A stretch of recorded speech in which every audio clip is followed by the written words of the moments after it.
अस्सलाम वालेकुम students, welcome to easy maths. आज हम एक्सरसाइज 2.1 का क्वेश्चन नंबर 3 डिस्कस करने जा रहे हैं। यहाँ पर मैंने क्वेश्चन नंबर 3 का जो मेन पॉइंट्स थे वो लिख लिए हैं। तो आप के लिए मैं यहाँ पर स्टेटमेंट पढ़ देती हूँ। The speed of light is approximately 3 multiply by 10⁸ metres per second. वो कह रहा है कि जो रोशनी की जो रफ़्तार है वो हमारे पास लगभग इतनी है। और आप सोचेंगे 3 के बाद आपने अगर 8 ज़ीरोज़ मौजूद हों तो मतलब ये वेरी ह्यूज वैल्यू बनती है।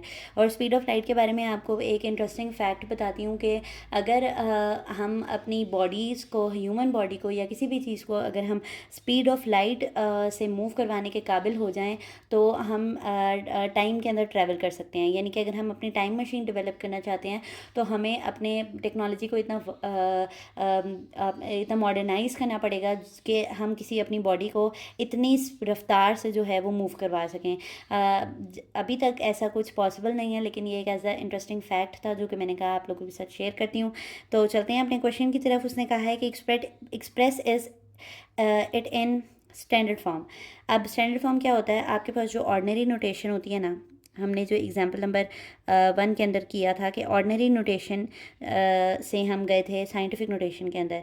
तो जो ऑर्डिनरी नोटेशन है ना, उसी को वो कहता है कि वो स्टैंडर्ड फॉर्म है। ठीक है, तो अगर सवाल में आपको स्टैंडर्ड फॉर्म के नाम से कुछ पूछ लिया जाए तो आपने परेशान नहीं होना है कि ये क्या लिखा आ गया है। तो ये स्टैंडर्ड फॉर्म का मतलब है कि वो आपको कह रहे हैं कि बस ऑर्डिनरी फॉर्म के अंदर लिख दो अपने क्वेश्चन को।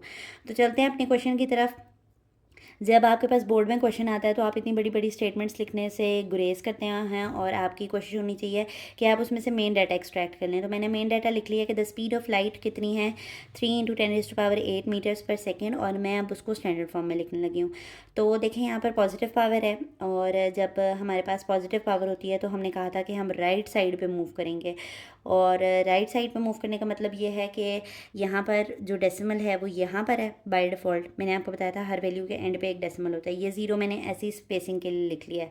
और मुझे इस डेसिमल को 8 वैल्यूज़ जंप करवानी है। यहाँ पर कितनी वैल्यूज़ जंप करवानी है? 8 वैल्यूज़ जंप करवानी है। तो ये जो मैंने एरो इतना बड़ा डाला है यहाँ पर, ये मैंने आपको समझाई है बात कि मुझे कितने ज़ीरोज़ चाहिए। यहाँ पर 8 ज़ीरोज़ चाहिए। और मल्टीप्लाई बाय 10⁸ वैसे ही आ गया आपके पास।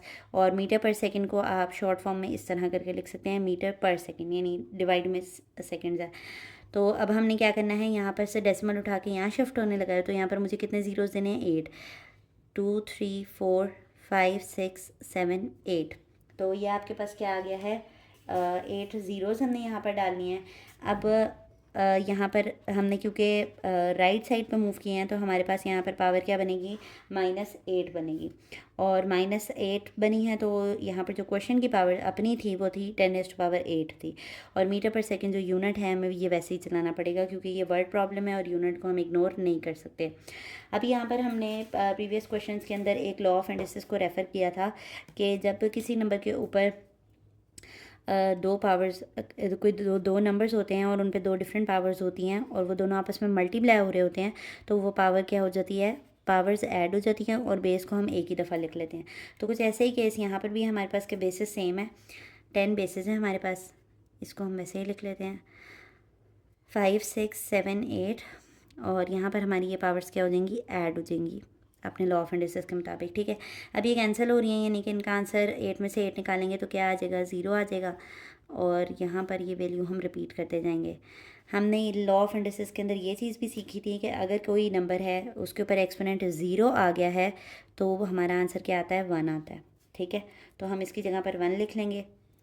और 3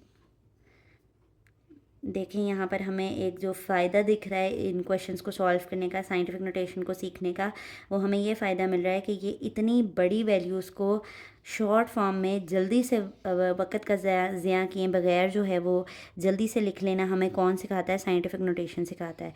तो देखें ये अब हमें नंबर ऑफ़ ज़ीरोज़ इतने सारे डालने पड़ रहे हैं तो it's a wastage of time, लेकिन हमारी रिक्वायरमेंट है कि हमें इसको स्टैंडर्ड फॉर्म में कन्वर्ट करना है। बजाय कि आप इसको देखेंगे जो साइंटिफिक नोटेशन में लिखा हुआ है उसको लिखना कितना ईजी, कंसाइज और फास्ट है। ठीक है, तो ये आपके पास एक बेनिफिट भी आज हमने देख लिया कि जो साइंटिफिक नोटेशन का बेनिफिट है वो ये है कि वो कंसाइज होते हैं, लिखने में शॉर्ट होते हैं, लेस टाइम टेकिंग होते हैं। ठीक है, और ये हमने standard form of speed of light निकाल ली है। ठीक है, ये था हमारा रिजल्ट जो हमें रिक्वायर्ड था, speed of light in standard form is, जो मैंने आपको बताया था कि जो वर्ड प्रॉब्लम्स होती हैं वो उनको हमें थोड़ा सा स्टेटमेंट में बना के आंसर देना होता है। तो ये 3 और फिर 8 ज़ीरोज़, 4 5 6 7 8 मीटर्स पर सेकेंड। ठीक है, तो ये आज का इजी सा हमारा एक क्वेश्चन था 2.1 का क्वेश्चन नंबर 3। तो उम्मीद करती हूँ ये आपको समझ आया होगा, और अगर आपको हमारी वीडियोस आसान लगती हैं तो वीडियोस को लाइक कर दिया करें और चैनल को सब्सक्राइब कर दें और बेल आइकन को दबाना ना भूलें ताकि हर नई आने वाली वीडियो आप तक आती रहे। अल्लाह हाफ़िज़।